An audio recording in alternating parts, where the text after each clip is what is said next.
जय श्री राम, सबको प्रणाम। दोस्तों आज के इस वीडियो में हम लोग समझने वाले हैं विद्युत धारा के बारे में। सबसे पहले समझते हैं धारा मतलब क्या होता है। तो आप लोग जानते हैं कि धारा के मतलब क्या होता है। जैसे कोई नस काट लिया प्यार मोहब्बत वाले बात में तो कुछ ही चला, धारा चला। आजकल बहुत होता है, आप लोग के पता होगा, ऐसा बात नहीं, आप उस लाइन से गुजर चुके होंगे, ठीक ना। तो धारा के मतलब ही होता बाबू कि किसी चीज़ का धारा चलना। जैसे पानी भरा तो पानी के धारा चल रहा है, तेल भरा तो तेल के धारा चल रहा है, ठीक है। और इसी तरह से और भी कुछ, जैसे आग कितना रो रहा, एक आंसू के धारा चल रहा है। समझ रहे बात को। चलिए, तो यहाँ पे है विद्युत धारा, मतलब कुछ हुआ कि विद्युत का धारा चल रहा है।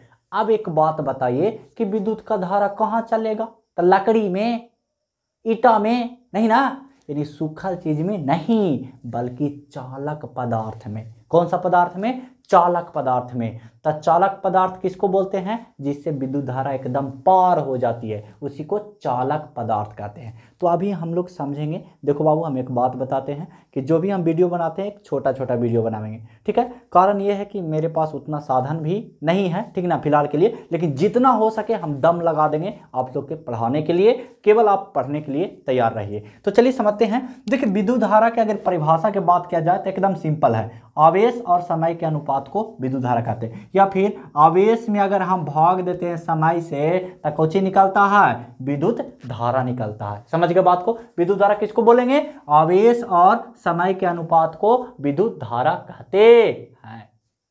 कोई दिक्कत हुआ नहीं?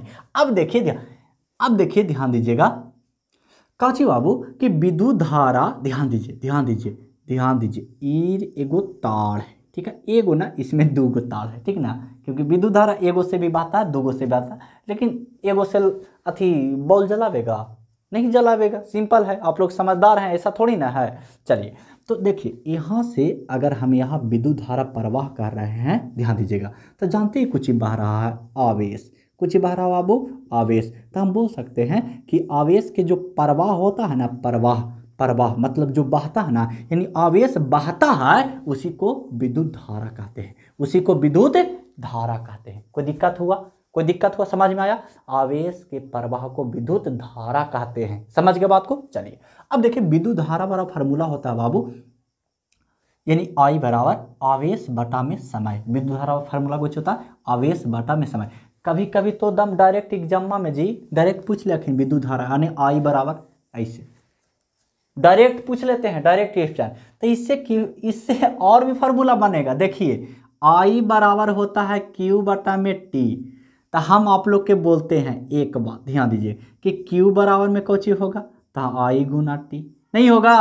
आप लोग समझदार हैं जी, सब बात जानते होंगे, ऐसा बात थोड़ी ना है। तो हम बोल सकते हैं कि आवेश बराबर विद्युत धारा गुना समय होगा। चलिए, अब देखिए इसी से अगर हमको निकालना है केवल समय, तो समय बराबर कुछ होगा Q बटा में I बराबर में T। नहीं होगा, क्योंकि Q कुछ ही है, आवेश है, और I कुछ ही है, विद्युत धारा है। यानी आवेश में हम विद्युत धारा से भाग दे देंगे तो कुछ निकल जाएगा समय। 3 गो जानकारी और मिल गया कि ना। इसीलिए आप हम मेरे वीडियो को देखिए, समझ रहे बात को। हाँ, तो मिलते हैं नेक्स्ट वीडियो में किसी अन्य टॉपिक के साथ। तब तक के लिए जय हिंद, वंदे मातरम।